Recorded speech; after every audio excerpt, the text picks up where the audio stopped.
DuQuoin not the only area team that's trying to dodge and outsmart the heat, as News 3's Paul Wilcoxon found out the Johnston City High School football team is getting work done in the AC. Jake, with the heat indices reaching triple digits every day this week, football teams like Johnston City Indians are finding creative ways to make sure they get those important practices in before kicking off week 1.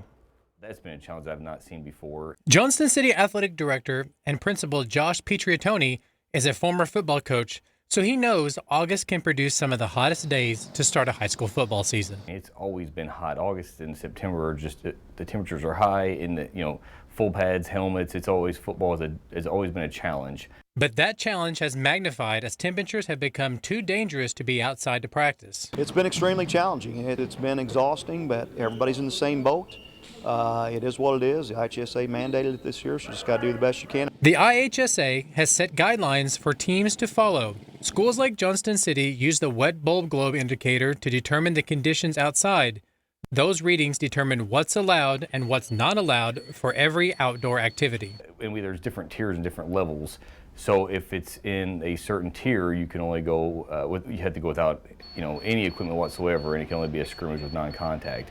And then there's another tier where you could have helmets on, and there's another tier, and it limits the hours of practice you can actually have. The guide ranges from green with normal activity allowed all the way to black. When it gets to at least 89.9, no outdoor workouts are allowed.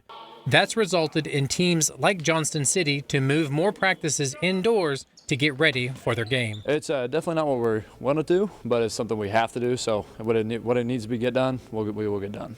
Not everything's going to go how you have it planned and how you always see it, but adjusting pretty well. So the Indians have been inside the gym, trying to simulate what they can to prepare for the start of the season. It's different trying to run plays inside compared to the outside environment, and you can't simulate that inside a gym. You have to be on the field to get those areas taught and the kids trained. Now, Jake, as you saw there, Pietriatoni demonstrated the device many schools use to track the conditions.